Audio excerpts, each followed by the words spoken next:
What happens when the perfect life is built on the perfect lie? For Linda Hayes, she had it all: a sprawling penthouse overlooking the city, a wardrobe filled with the finest couture, and a handsome, self-made millionaire husband, John, who adored her. With a diamond ring on her finger and a positive pregnancy test in her hand, she was living a fairy tale. But behind the doors of their gilded cage, a secret was festering, a betrayal so deep it wouldn't just break her heart. It would threaten to destroy an entire empire. This isn't a story about a cheating husband. This is the story of how a billionaire father orchestrated the most ruthless, calculated takedown in corporate history to save the one thing he couldn't buy his daughter's soul. Linda Hayes traced the delicate cursive of the invitation with a manicured finger. The Blackwood Foundation Annual Charity Gala. Her maiden name, Blackwood, felt like a relic from another life. For the past 3 years, she had been Mrs. John Hayes, and her world had been a whirlwind of bliss. Their life was the stuff of magazine features, a stunning glass-walled penthouse in downtown Austin, Texas, a collection of sports cars gleaming in their private garage, and a social calendar that was the envy of the city's elite. John was by all accounts a modern-day Midas. The founder and CEO of Hayes Innovations, a boutique tech firm specializing in green energy logistics, he was lauded as a visionary. He had come from nothing, a scholarship kid from a rough neighborhood, and had built his empire through sheer grit and genius. That was the story he told, the story everyone believed, and Linda, more than anyone, championed it. She had met him at a university fundraiser, a brash, confident man, with eyes that saw right through her family's immense wealth and seemed to connect with her. He wasn't intimidated by her father, the legendary Julian Blackwood, a titan of industry, whose net worth was a matter of public speculation and private awe. John had treated her not as an heiress, but as a woman. "You're a million miles away." John's voice, smooth as single malt scotch, broke her reverie. He came up behind her, wrapping his strong arms around her waist and resting his chin on her shoulder. He smelled of expensive cologne and ambition. He kissed her neck softly, thinking about the gala. "Don't worry, my love. You'll be the most beautiful woman there, as always." Linda leaned back into his embrace, a contented sigh escaping her lips. "I was just thinking about how lucky I am." "We're lucky." He corrected his hand, moving to rest protectively on her still flat stomach. They had only found out a week ago. Pregnant. The word still sent a thrill of giddy terror through her. "Soon it'll be the 3 of us." She turned in his arms, her heart swelling with a love so profound it almost hurt. "I haven't told Dad yet. I want to tell him in person at the gala. I know how much he wants to be a grandfather." A flicker of something, was it apprehension, crossed John's face before it was replaced by his signature, charming smile. "Of course. Perfect timing. He'll be thrilled." Julian Blackwood was a complicated man. He adored Linda, his only child, with a fierce, almost primal devotion. But he was also a man who saw the world as a series of calculated risks and strategic moves.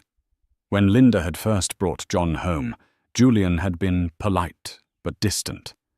He'd run a background check, of course, a thorough one. It came back clean, painting a picture of a brilliant, hard-working young man who had pulled himself up by his bootstraps. "He's impressive, I'll give him that," Julian had conceded to Linda over dinner at his sprawling estate. "But remember, Bella, men who are hungry are never satisfied. Make sure his hunger is for you, not just for the world you represent." Linda had dismissed it as her father's overprotectiveness. She saw John's ambition not as a threat, but as a virtue. He wasn't using her. He was building a life with her. To prove it, her father had provided the seed money for Hayes Innovations, a generous but not astronomical loan. Julian had called it a wedding gift with interest. John had paid it back with that interest in less than 2 years. The move had earned him Julian's grudging respect, and from then on the two men maintained a cordial, if not warm, relationship. The night of the gala arrived a symphony of flashing camera bulbs and clinking champagne glasses. Linda was radiant in a custom Serafina gown of deep sapphire silk that hinted at the new life she carried. John was the picture of success in a tailored Tom Ford tuxedo, a 100 howls, $1,000 Richard Mille watch glinting on his wrist. "There's my girl," Julian Blackwood greeted them. His imposing frame softened by the proud smile on his face. He kissed Linda's cheek. "You look breathtaking." He nodded at John. "Hayes, your company's latest quarterly report was impressive. The Solaris contract was a masterful play." "Thank you, Julian," John said smoothly. "We've got a great team." Later in the evening, Linda pulled her father aside to a quiet balcony overlooking the city lights. With trembling hands and a voice thick with emotion, she told him, "Dad, I'm pregnant." For a moment, the titan of industry vanished. All she saw was her father. His eyes, usually sharp and analytical, welled with tears. He pulled her into a hug, his embrace fierce and protective. "Oh, Bella, that's the best news I've ever heard. The very best." When they rejoined John, Julian was beaming. He clapped a hand on John's shoulder, a rare gesture of genuine warmth. "You've made me a very happy man, John. A grandfather. I'm finally going to be a grandfather." As her father and husband spoke, Linda's eyes drifted across the ballroom. She saw John's chief operating officer, Aria Vance, standing near the bar. Aria was sharp, beautiful in a cold and angular way, and fiercely intelligent. She was John's right hand, the one he credited with much of the company's operational success. They were a dynamic team. But as Linda watched, she saw Aria raise her glass in a subtle, almost imperceptible toast in their direction. Her lips were curved into a smile, but it didn't reach her eyes. Her gaze, fixed on John, was possessive proprietary. A tiny cold shiver traced a path down Linda's spine. She dismissed it instantly. It was the hormones, the grand emotion of the evening. It was nothing. She was the happiest woman in the world. She had everything a person could ever want, and she was about to lose it all. The weeks following the gala were a blur of morning sickness and nesting instincts. Linda poured her energy into designing the nursery, a sun-drenched room, painted in soft shades of celadon and cream. John was busier than ever. The Solaris contract had apparently opened up a floodgate of new opportunities. He was working late most nights, often flying out for last-minute meetings in Zurich or Singapore. "I'm sorry, my love," he'd murmur into the phone, his voice tired but exhilarated. "This is a crucial phase. It's all for us, for the baby. I'm building a legacy for our family." Linda wanted to believe him. She did believe him.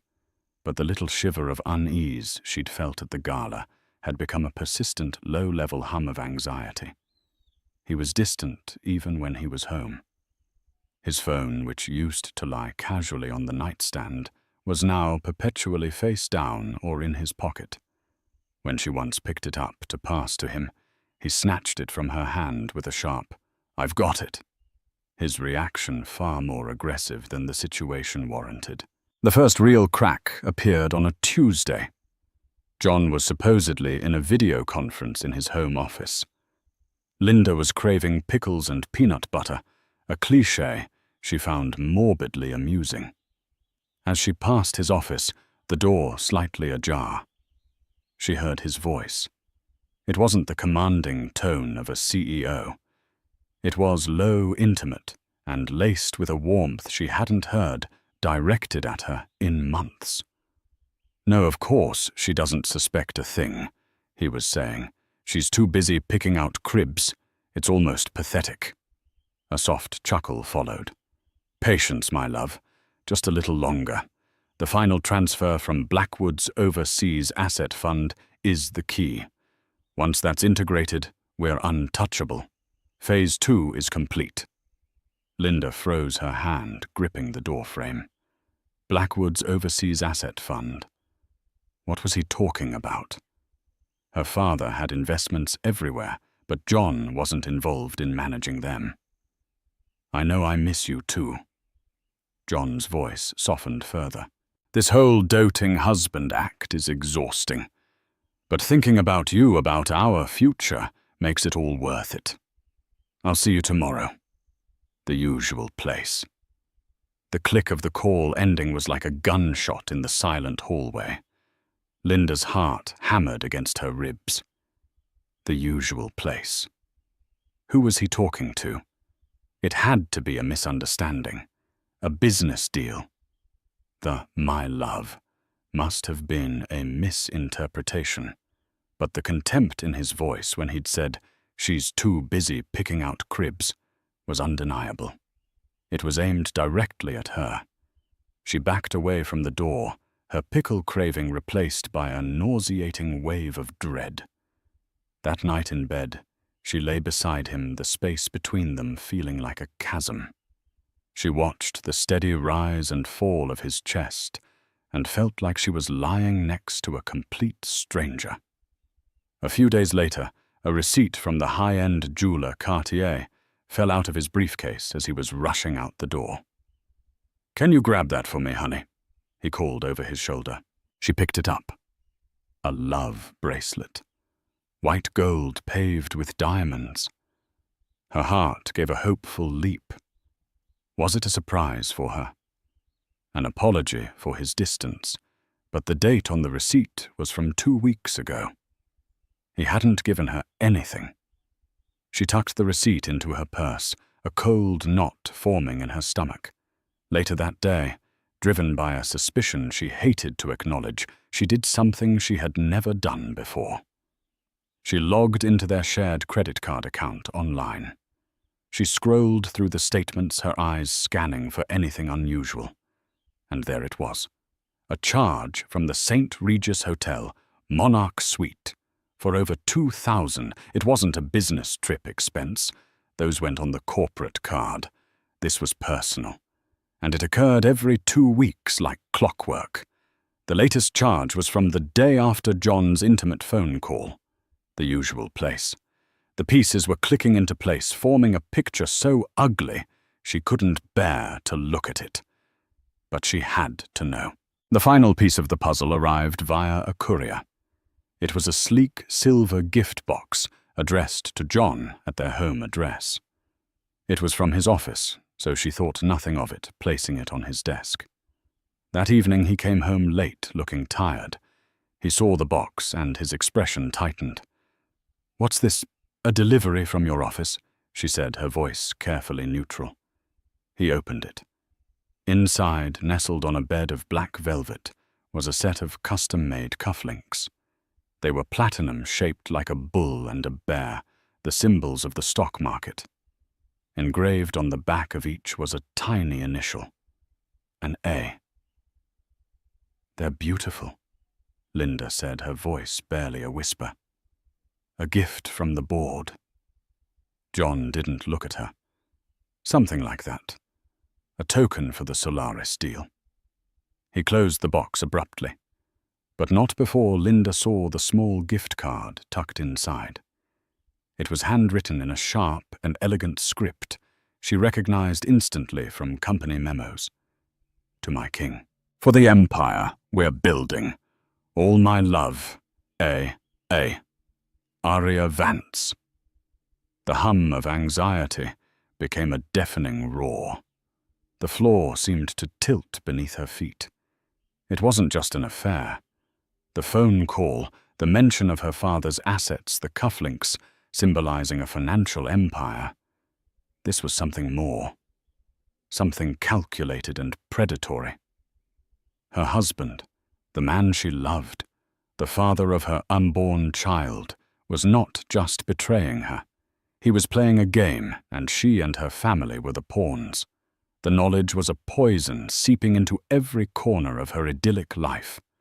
The beautiful penthouse felt like a prison. The designer clothes felt like a costume.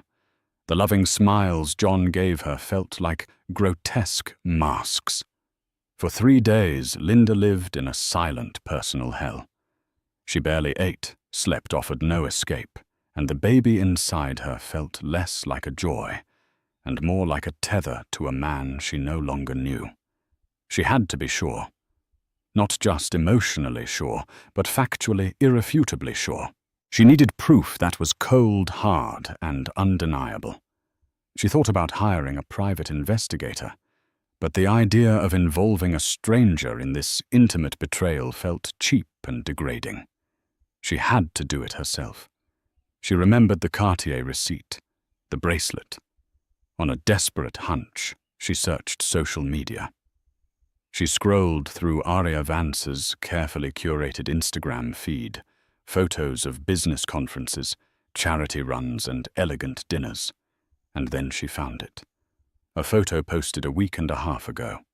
Aria at a rooftop bar with some colleagues, her left arm raised a champagne flute in her hand. And there, gleaming on her slender wrist, was a white gold Cartier love bracelet paved with diamonds. The caption read, "Celebrating a huge win. Some victories are sweeter than others.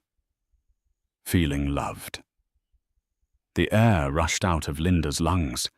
It was a brazen public declaration, a trophy. Aria wasn't just the other woman. She was a partner in crime, flaunting her prize. That was it. The final piece of denial crumbled away, replaced by a cold, hard rage. Her grief was still there, a massive, gaping wound in her chest, but the rage was a fire that cauterized it, giving her focus. She decided to confront him, not with screams or tears. That's what he would expect from the emotional, pregnant wife. She would confront him with facts. She waited until Thursday, the day she knew he had his bi-weekly meeting at the St. Regis. She booked a separate room on the same floor as the Monarch Suite, using her maiden name, Blackwood. She sat in the sterile, impersonal hotel room, the hours ticking by like a slow-motion countdown to an execution. At 7 p.m., she walked down the plushly carpeted hallway and stood before the suite. Her hand trembled as she raised it to knock. She didn't knock. Instead, using the master keycard she'd acquired from a hotel manager who owed her father a significant favor, she let herself in. The scene that greeted her was one of obscene domesticity. 2 champagne flutes on the coffee table, a woman's blazer, Aria's, draped over a chair. And from the bedroom she could hear their laughter. She walked to the bedroom doorway and stood there, a silent spectre at their feast. They were lying in bed, tangled in the sheets, watching television. John was shirtless, his arm draped around Aria, who was wearing one of his dress shirts. They looked comfortable, settled, like this was their reality, and Linda's home was the temporary stage. They didn't notice her at first. And then Aria's eyes flickered towards the door. Her laughter died in her throat. Her face went pale. She nudged John. John turned a lazy smile on his face that vanished the instant he saw her. He sat bolt upright, the sheets pooling around his waist. "Bella, what are you doing here?" Linda's voice was eerily calm, devoid of the hysteria he was clearly bracing for. "I believe the question is, what are you doing here, John?" He started to scramble for an excuse, his brain, usually so quick, seizing up. "It's a business meeting." Arya was feeling unwell. I was just... Stop. Linda's voice was sharp as shattered glass. Just stop lying. I'm so tired of your lies. She stepped into the room, her gaze sweeping over the scene with cold disgust. She looked at Arya, who was now clutching the sheet to her chest, her eyes wide with a mixture of shock and defiance. The Cartier bracelet looks lovely on you, Arya, Linda said, her voice dripping with ice. A token for the Solaris deal, was it?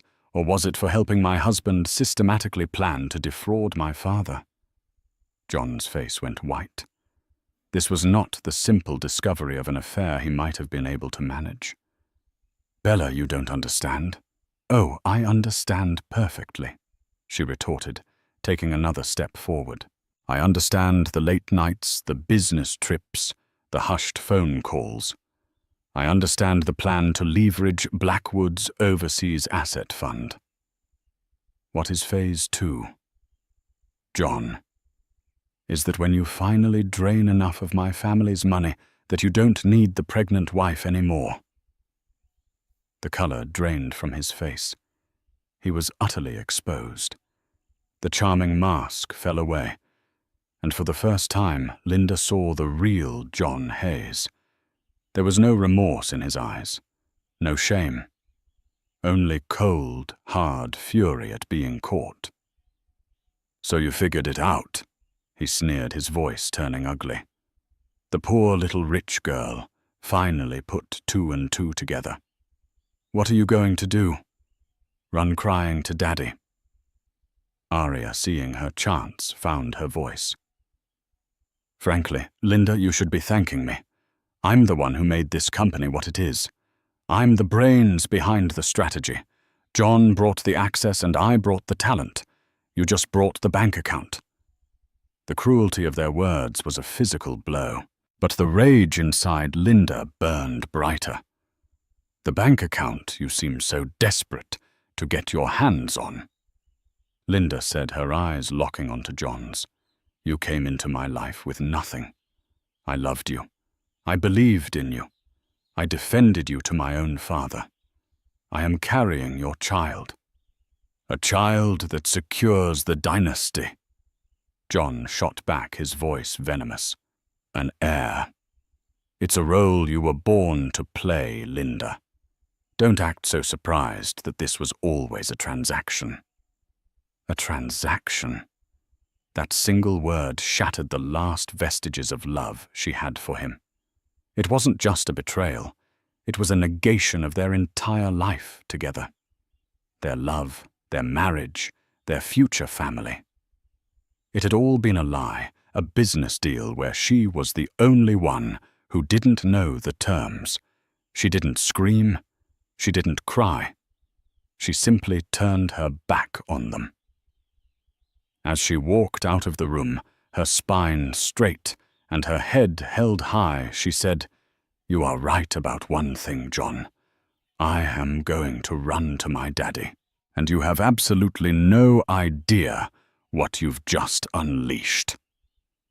She closed the door to the monarch suite behind her, leaving the ruins of her marriage in her wake. The unveiling was complete. Now the reckoning would begin. The drive from Austin to her father's estate in the hill country was a blur of rain-streaked highways and tear-filled eyes. Linda drove on autopilot, the conversation from the hotel room playing on a torturous loop in her mind. A transaction. It was always a transaction. The words were acid, eating away at the foundations of her reality. She arrived at the sprawling limestone gates of the Blackwood estate well after midnight. The security chief, a man who had known her since she was a little girl, let her through without a word, his concerned expression saying everything. She parked the car and walked into the grand, silent house. A single light was on in her father's study. Julian Blackwood was sitting in his large leather chair, a glass of amber liquid untouched on the table beside him. He looked up as she entered, and the book he was reading fell to the floor. His face, usually a mask of control, crumpled with worry at the sight of her. She was pale, her eyes red and swollen, her sapphire gala dress now looking like a sad, wrinkled costume from a life that had ended hours ago. She didn't have to say a word. He stood up and wrapped his arms around her, and the dam of her composure finally broke. She sobbed into his chest, great shuddering gasps of grief and rage, mourning the man she thought she had married and the life she thought she had built. Julian just held her, stroking her hair, murmuring soothing words until the storm of her tears began to subside. "Tell me everything," he said, his voice a low, dangerous rumble. And so she did. She told him everything.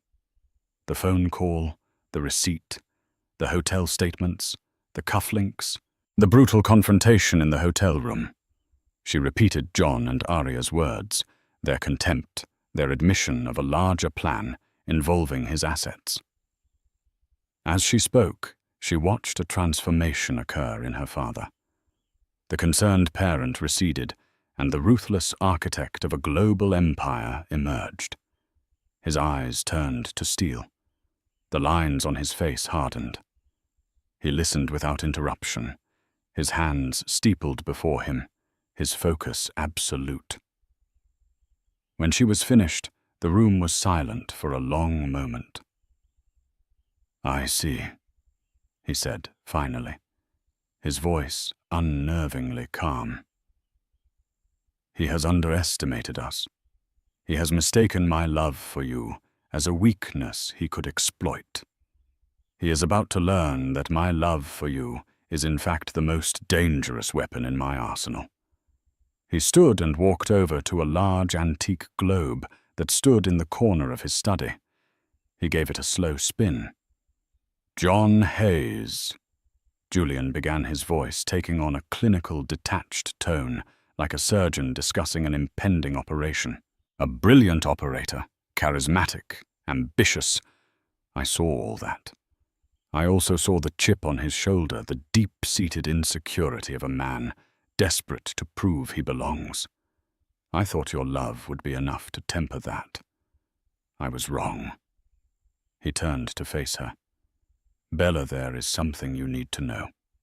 When John came to me for the seed money for Hayes Innovations, I didn't just give him a loan." Linda looked at him confused. "What do you mean?" "I never give a simple loan. I create a system of checks and balances. The initial capital wasn't a direct wire from my primary bank. It was funneled through 3 separate offshore holding companies controlled by Blackwood Capital. The patents for his proprietary green energy software, they were developed by a tech incubator I own in Palo Alto. I licensed them to him exclusively through a 4th shell corporation, the Solaris contract that made him a star. The chairman of Solaris is an old friend from my days at Wharton. I made a call. I opened the door for him." Linda stared at her father, her mind struggling to process the implications. "But he paid back the loan with interest." A grim smile touched Julian's lips. "Yes, he did. He paid my money back to me. With my money. He thinks he built an empire, Bella. But he didn't. He built a beautiful, intricate cage, and he never once thought to check who was holding the key. Every dollar he's ever made, every contract he's ever signed, every asset he possesses is inextricably tied to me. I designed it that way. It was a test, a long, elaborate test of his character. And tonight, he has given me the final results. He has failed spectacularly."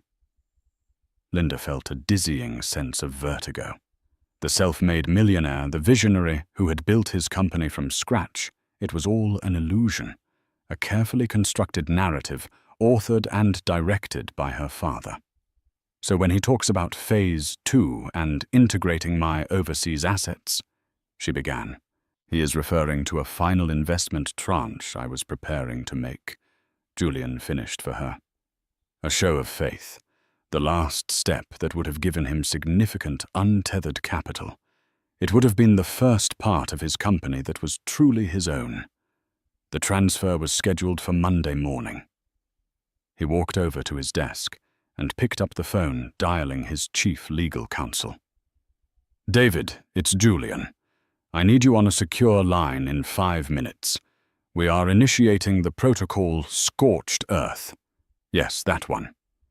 Alert the board of Blackwood Capital. I want a full asset recall on the Hayes Innovations portfolio. Activate every penalty clause in every contract we hold. I want him dismantled. No, not by the end of the week. By sunrise." He hung up the phone and looked at his daughter, his eyes softening once more. "He took your heart," Julian said, his voice low and firm. "So I am going to take everything else. He will wake up tomorrow morning a millionaire on paper. By the time he has his morning coffee, he will be so far in debt, he won't even own the watch on his wrist. This isn't just business, Bella. This is a reckoning." Linda watched her father, the master of his universe, set his plan into motion. The grief was still there, a heavy stone in her chest. But for the first time that night, she felt a flicker of something else. Not hope, not yet, but a sense of righteous biblical justice. The retreat was over. The storm was about to break. While Linda slept exhausted in her childhood bedroom, Julian Blackwood's corporate empire moved with the silent, lethal efficiency of a predator. The sun had not yet risen over the Texas hills, but on trading floors in Tokyo and London, the first tremors were already being felt. Julian was not just a billionaire. He was an architect of systems, a man who understood that true power wasn't in owning things, but in controlling the invisible structures that held them up. The first move was the simplest, the final investment tranche. The $50 million in untethered capital John was expecting on Monday was cancelled. An email, cold and formal, was sent from a Blackwood Capital subsidiary, citing a fundamental breach of investor confidence. Simultaneously, in a data center in Delaware, lawyers for one of Julian's holding companies filed a motion to revoke the exclusive license for the green energy logistics software, the very heart of Hayes Innovations. The contract which John had signed without a second thought years ago contained a morality clause, Clause 27B. It stipulated that any action by the CEO that could bring disrepute or significant personal scandal upon the technology's original patent holder would render the agreement null and void. The clause was obscure, buried deep in legalese, and designed for precisely this kind of betrayal. Without the license, Hayes Innovations was nothing more than a brand name with expensive office furniture. The third and most devastating move targeted John's personal wealth. The seed money he had paid back was technically a convertible note. Upon evidence of gross mismanagement or fraud, a term Julian's lawyers were now prepared to argue, included the commingling of corporate funds for personal affairs, like hotel suites and lavish gifts for his mistress. The note could be converted into a majority equity stake in Hayes Innovations. At 4:15 a.m. Central Time, Blackwood Capital exercised that option. In an instant, Julian Blackwood went from a silent backer to the 51% majority shareholder. Meanwhile, John and Aria were celebrating. After Linda's dramatic exit, their initial shock had morphed into a strange sense of exhilaration. The secret was out. The pretense was over. "She'll try to make things difficult," Aria said, sipping champagne in the hotel suite. "Her father will posture, maybe try to pull some funding." John scoffed, feeling invincible. "Let him. The company is too successful now. He's a businessman. He won't kill a golden goose just to spite me." And besides, I control the board. I control the tech. What can he really do? This just accelerates our timeline. We push for a divorce. I give her a generous settlement, and in a year this is all just a bad memory. We'll be on a yacht in Monaco, and she'll be at home with the baby and her father's checkbook. He felt a surge of triumph. He had done it. He had outplayed the great Julian Blackwood, won the game, and gotten the girl he really wanted. He was the master of his own destiny. His phone buzzed at 6:00 a.m. It was his CFO, Richard. John answered, still flushed with victory. "Richard, it's early." "John, we have a problem." Richard's voice was panicked. "A big one. The Series C funding from the Blackwood sub-fund. It's been pulled. I just got the wire rejection notice." John sat up. "What? That's impossible." The deal was locked. "And that's not all." Richard continued, his voice trembling. "I just got a notification from our legal department. We've received a cease and desist. It's regarding our core software patent. They're revoking our license, effective immediately." The blood drained from John's face. "Revoking? They can't do that." "They can, John. There was a morality clause, and... Oh God, John, the initial seed investment. It was a convertible note. They've just exercised their option. Blackwood Capital now owns 51% of Hayes Innovations." John dropped the phone. The room started to spin. The golden goose wasn't just being killed. It was being dissected with surgical precision. He had never owned it at all.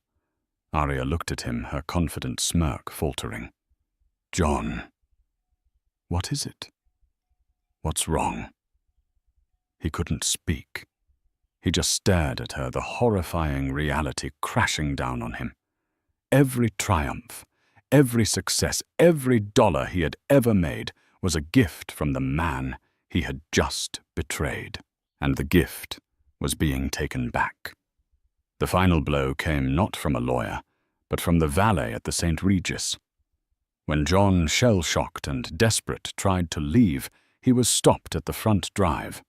His custom black Ferrari, a symbol of his self-made status, was being hitched to a tow truck. "Sorry, Mr. Hayes," the valet said, avoiding eye contact. "The car is registered to a corporate leasing company. They just sent a repossession order. Said you missed a payment."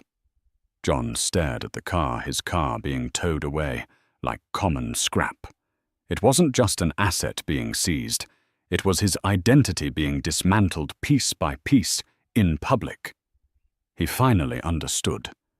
Julian Blackwood wasn't posturing. He wasn't negotiating. He was erasing him. The speed of the collapse was breathtaking.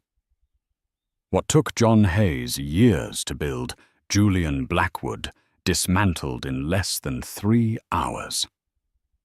By 9:00 a.m., when the New York Stock Exchange opened, the name John Hayes was already poisoned. An emergency board meeting for Hayes Innovations was called for 10:00 a.m. John, still technically the CEO, raced to the gleaming downtown office tower, his mind a maelstrom of denial and rage. He was locked out. His keycard flashed red. Access denied. When he tried to argue with the security guard in the lobby, 2 stern-faced men in dark suits appeared and informed him that as per the new majority shareholders' directive, he was not permitted on the premises. He stood on the sidewalk, humiliated, as the employees he had hired, mentored, and ruled over, walked past him, their eyes averted, whispering amongst themselves. He called Arya. "They've locked me out," he yelled into the phone. "They can't do this. John, it's over." Arya's voice was cold, pragmatic. The we and us from the night before had vanished. "I just got a call from Julian Blackwood's legal team.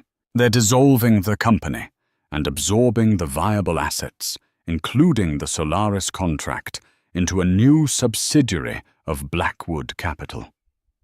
They offered me a position, a very generous one. John was stunned into silence. You're taking it. I'm a businesswoman, John. I built the operational strategy for this company. That has value. Your value was your connection to the Blackwoods. You severed that connection. You have nothing left to offer. After everything, he sputtered. We did this together. No, she corrected him, her voice utterly devoid of emotion. You used Linda. I used you. The difference is my benefactor is still solvent. I'm sorry, John. This is just business. She hung up. The betrayal from Arya was, in its own way, as profound as the one he had inflicted on Linda. He had believed they were partners, a power couple ready to take on the world. He now realized he was just a stepping stone for her, too. His phone buzzed again. It was his private banker from J.P. Morgan Chase. Mr. Hayes, I'm calling to inform you that your personal and investment accounts have been frozen. The banker said, his tone formal and regretful. A lien has been placed on all your assets by Blackwood Capital to cover outstanding debts and penalties related to the dissolution of your partnership agreement. I'm afraid your balance is now significantly negative. The world tilted. The Richard Mille watch on his wrist suddenly felt like a lead weight. He had bought it on credit leveraged against his now non-existent stock portfolio. The Tom Ford suit felt like a costume for a part he was no longer playing. The penthouse, the cars, the accounts, it was all gone. Not just gone, but replaced by a mountain of debt so high he would never climb out from under it. He wandered the streets of Austin in a daze. The city he had once considered his kingdom now felt alien and hostile. Every skyscraper seemed to mock him, a testament to a world of wealth and power he had only been renting. He was a ghost haunting the edges of a life that was no longer his.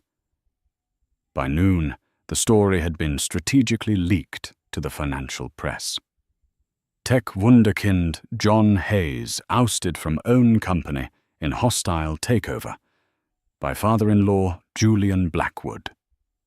The articles painted a picture of a reckless, fraudulent CEO whose personal indiscretions had led to his downfall. His carefully crafted image as a self-made visionary was shattered, replaced by the reality he was a kept man who had bitten the hand that fed him. Desperate and broken, he ended up outside the gates of the Blackwood estate. He buzzed the intercom again and again. "I need to speak to Linda," he yelled. "Please, I need to talk to my wife." The calm, dispassionate voice of the security chief came over the speaker. "Mrs. Hayes does not wish to see you, sir. You are trespassing on private property. Please leave, or we will be forced to notify the authorities." The gate remained shut, a solid, impenetrable barrier. He was locked out of her life as surely as he had been locked out of his office. He had mistaken her quiet strength for weakness, her love for naivety. He had seen her father's wealth as a resource to be plundered, not a fortress to be respected. And now that fortress had cast him out into the cold, leaving him with nothing but the bitter taste of his own arrogance. The collapse was total. He was not just ruined. He had been unmade. A week later, Linda agreed to see him, not at the estate, and certainly not at their former home. The meeting was set for a neutral location, the empty boardroom of a downtown law firm owned by her father. The setting was deliberate, sterile, impersonal, and transactional. Linda walked in, not as the heartbroken wife, but as the daughter of Julian Blackwood. She wore a simple but elegant maternity dress, her hand often resting on her stomach. She was flanked by her father and his chief legal counsel, David. She looked at John, and for the first time, felt nothing. No love, no hate, just a vast, empty space where her heart used to be. John looked like a man hollowed out. He was wearing an off-the-rack suit that hung loosely on his frame. He had lost weight, and his eyes were shadowed with exhaustion and desperation. He sat alone on the other side of the vast mahogany table. "Bella," he began, his voice hoarse, "I am so sorry. I made a terrible mistake. I was arrogant. I was stupid." Julian Blackwood held up a hand, silencing him. "Mr. Hayes, you are not on here to apologize. Apologies are for mistakes. What you engaged in was a calculated multi-year campaign of deception and attempted fraud. We are here to discuss the terms of your departure from my daughter's life." David the lawyer slid a thick stack of papers across the table. "This is a divorce settlement and a non-disclosure agreement. You will sign it. In it, you will relinquish all claims to any marital assets, which, as you know, are now non-existent. You will also relinquish all parental rights to the unborn child." John stared at the papers, then at Linda, his eyes pleading. "Parental rights, Bella, no. It's my child, our child. You can't do that." It was Linda who spoke, her voice clear and steady, imbued with a strength she didn't know she possessed. "You called our child a transaction, John. An heir to secure a dynasty you were trying to steal. This child will not be a pawn in your games. This child will be a Blackwood. It will know love, honesty, and integrity. It will know nothing of you." "I'll fight it," he threatened, a flicker of his old arrogance returning. "Fight it with what?" Julian asked coolly. "You have no money. You have no job. You have no credibility. We, on the other hand, have documented evidence of felony-level wire fraud, corporate espionage, and embezzlement. We have a sworn affidavit from Ms. Vance detailing your entire plan. She was quite forthcoming in exchange for immunity and a severance package. If you contest this, we will not hesitate to pursue full criminal charges. You will spend the next 20 years in a federal prison. Sign the papers, John. It is the only move you have left." Defeated John picked up the pen. His hand shook as he signed away his marriage, his fortune, and his child.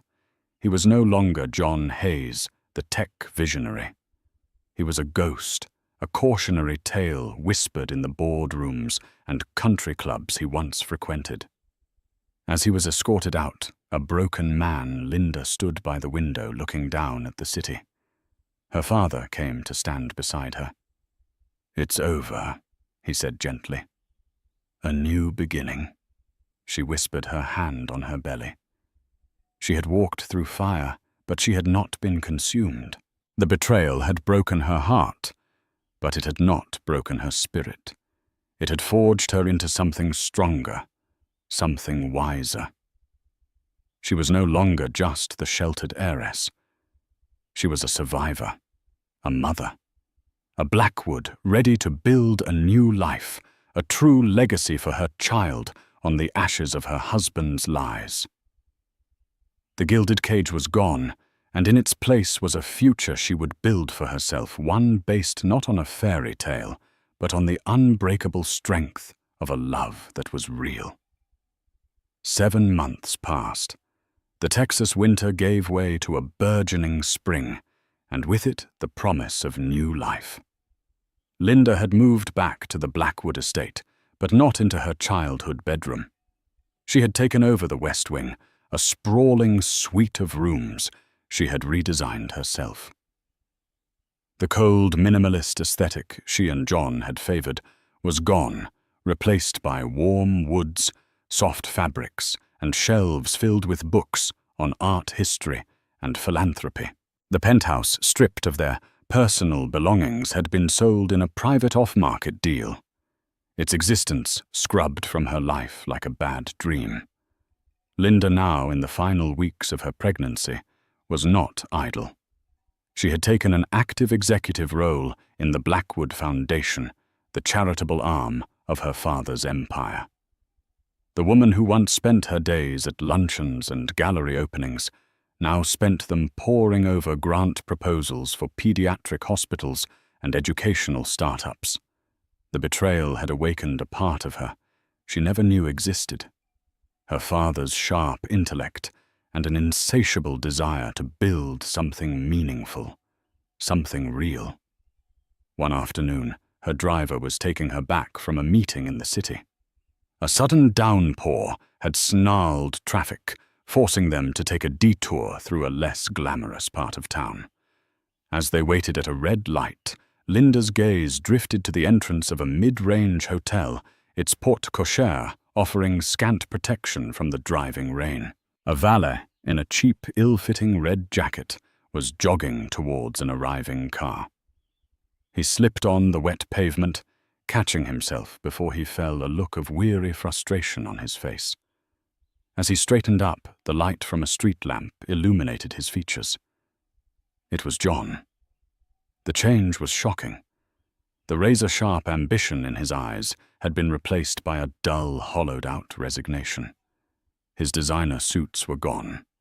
His expensive watch was gone. His confidence was gone. He was just a man in a cheap uniform, working for tips in the rain. As he took the keys from the driver, his eyes flickered towards the street, and for a brief, horrifying moment, they met Linda's through the tinted window of her Rolls-Royce. Recognition dawned, followed by a wave of profound, soul-crushing shame. He looked away instantly, his shoulders slumping, a ghost haunted by the life he had thrown away. Linda felt a single cold pang, not of pity but of closure. He was no longer a monster in her memory.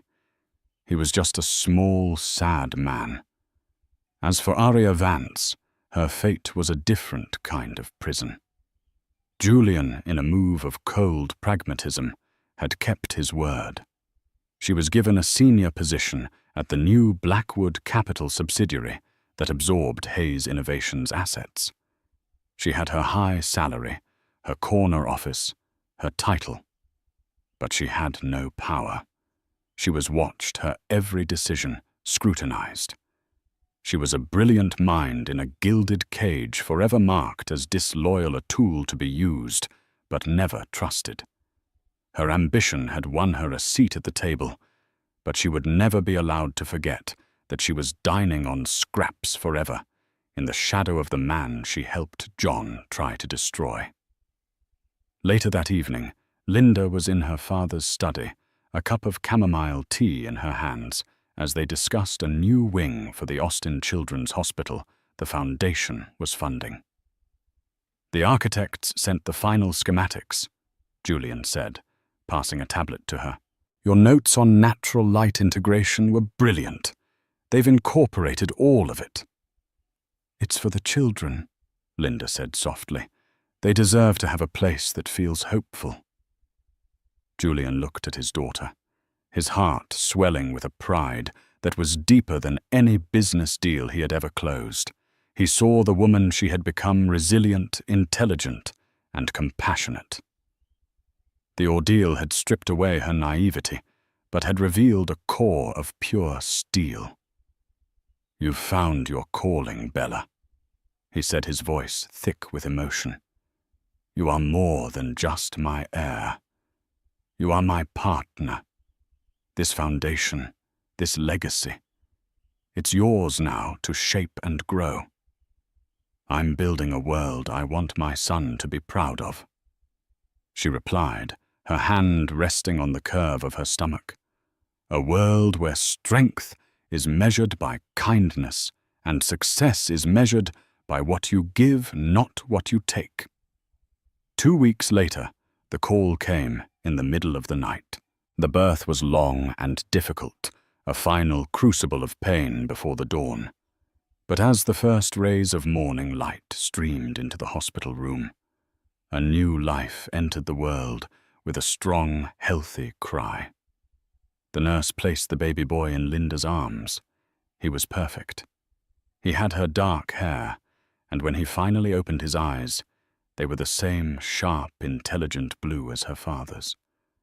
Julian stood by the bedside, the imposing titan of industry, completely undone, tears streaming down his face as he looked at his grandson. "Have you thought of a name?" he asked, his voice barely a whisper. Linda looked down at the tiny, perfect face of her son, a wave of love so fierce and protective washing over her that it left her breathless. This was her purpose. This was her future. This was her victory. "His name is Leo," she said, her voice clear and strong. "Leo Julian Blackwood. A lion for the fight he has in him. And Julian for the man who taught me how to win." In the end, John Hayes didn't just lose his fortune. He lost his identity, erased by the very power he sought to control. Linda, forged in the fires of betrayal, emerged not as a victim, but as a matriarch in the making, ready to protect her child and her family's true legacy. Her story is a powerful, gut-wrenching reminder that integrity is the one currency that can't be bought, and that the fiercest love is often the most dangerous weapon. If this story of resilience, justice, and the ultimate triumph of family resonated with you, please show your support by hitting that like button and sharing this video with someone who needs to hear it. Don't forget to subscribe and click the notification bell so you don't miss our next story. And now we want to hear from you. What would you have done in Linda's shoes? Let us know in the comments below. Thank you for listening.